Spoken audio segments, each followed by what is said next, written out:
Traffic is now moving after a city bus crashed into a pickup truck. If you are headed over the mountains, check those pass reports. Snoqualmie is currently closed. In the Seattle area, if you're headed over the mountains, passes are looking great. Shouldn't see any snow for some time now. Also on Meacham Cabbage, no restrictions as of yet, but always a good idea because it's still snowing to carry those traction tires or chains. An accident that happened earlier this morning between this truck and 3 other vehicles is all cleaned up. Looking at some ice that hasn't thawed out and then the compact snow on top of that, so making traveling a bit difficult this morning. I traveled across the Golden Triangle on the hunt for the lowest gas prices. Snow and icy conditions on the roadways. In fact, later on we're going to show you just how to drive in snow like this. If Highway 87's closed, there's really only one other way out, by boat, and that's not always a guarantee. We are seeing that fog causing problems on the roadways for drivers. Some snow and slush and ice on the roadways. Standing water and heavy debris like this are causing road closures.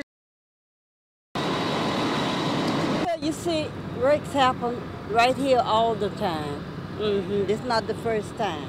Beatrice Chopin lives on the corner of Magnolia and Delaware. Around 9 a.m. Tuesday morning, she heard a loud crash. When she came outside, she saw a truck flipped on its side and children crying.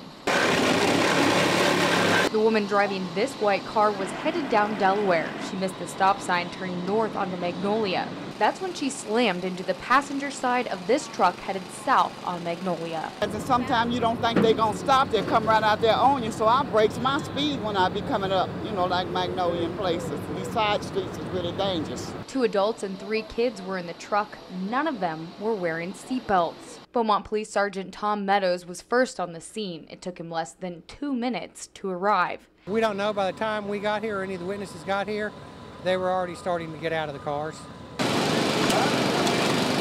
Except for the man driving the truck. Beaumont firefighters had to cut him out. Sergeant Meadows said all 6 people involved were taken to Baptist Hospital with non-life-threatening injuries. Chopin says she's sick of seeing accidents like this happen. You saw, look right here, wrecks be all the time. They need to put up a stop sign or a red light or something right here.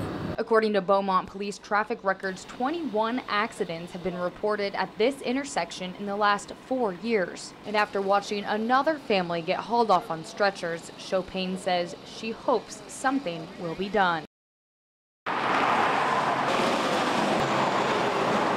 80,000 cars per day travel across the Purple Heart Memorial Bridge.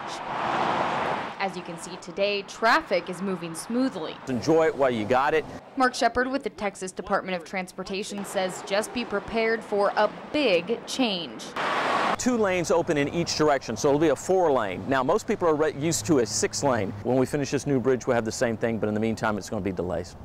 Starting next summer, you'll see major construction on the Neches River Bridge and the interchanges. A lot more traffic. We're going to see a lot more delays. Buckle up. TxDOT says if you plan on traveling across the Neches River Bridge within the next couple years, you're in for a long haul. Morning rush hour traffic to go on till about 10:30, maybe even 11 o'clock in the morning. So we're going to see a lot more delays and a lot more traffic here in the next year. Say goodbye to shoulders. If there's an incident with a wreck or a stalled vehicle, a flat tire, there's not going to be a shoulder to pull over. So it's going to be a problem when it comes the next year for the next 4 years. And expect detours. TxDOT will close the Beaumont downtown exit, sending traffic onto MLK. Shepard says in the end, all that time you might spend in traffic, this will look entirely different, and it will all be worth it. In Jefferson County, Molly O'Brien, 12 News HD. Freeway over here off in front of Taco Bell, and when I did, that was a mistake. Pete Alfaro is just one of the drivers involved in the 90-plus accidents that happened in Beaumont alone. At that time, when I slid my brakes, I didn't think about the ice. Department of Public Safety Sergeant Chuck Havard tells 12 News HD many drivers had the same problem this morning, driving too fast. Got more traffic on the road than what should be on the road.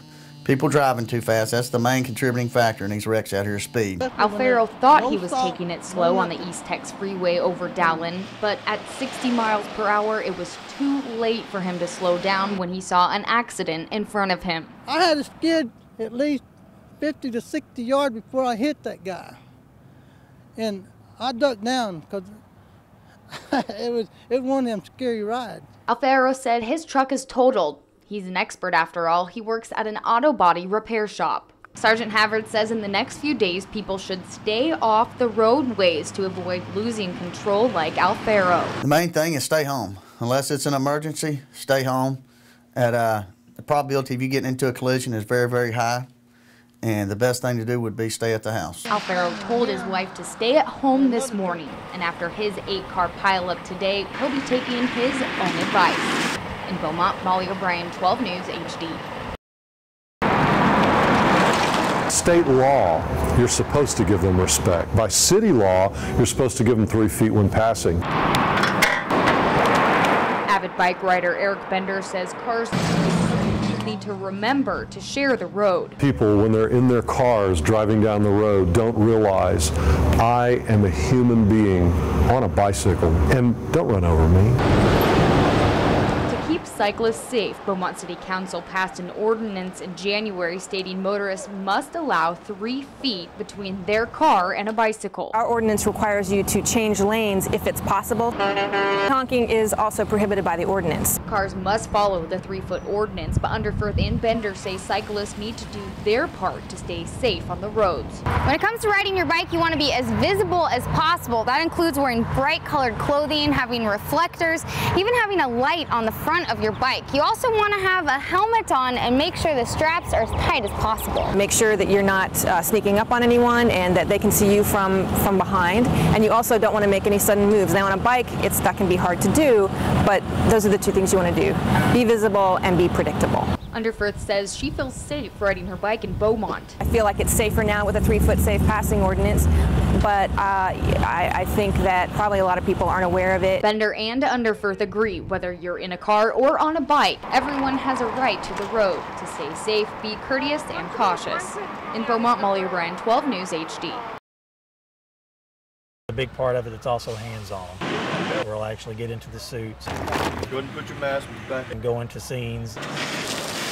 Port Arthur's hazardous materials team works together through today's simulated chemical leak. You don't use it, you lose it.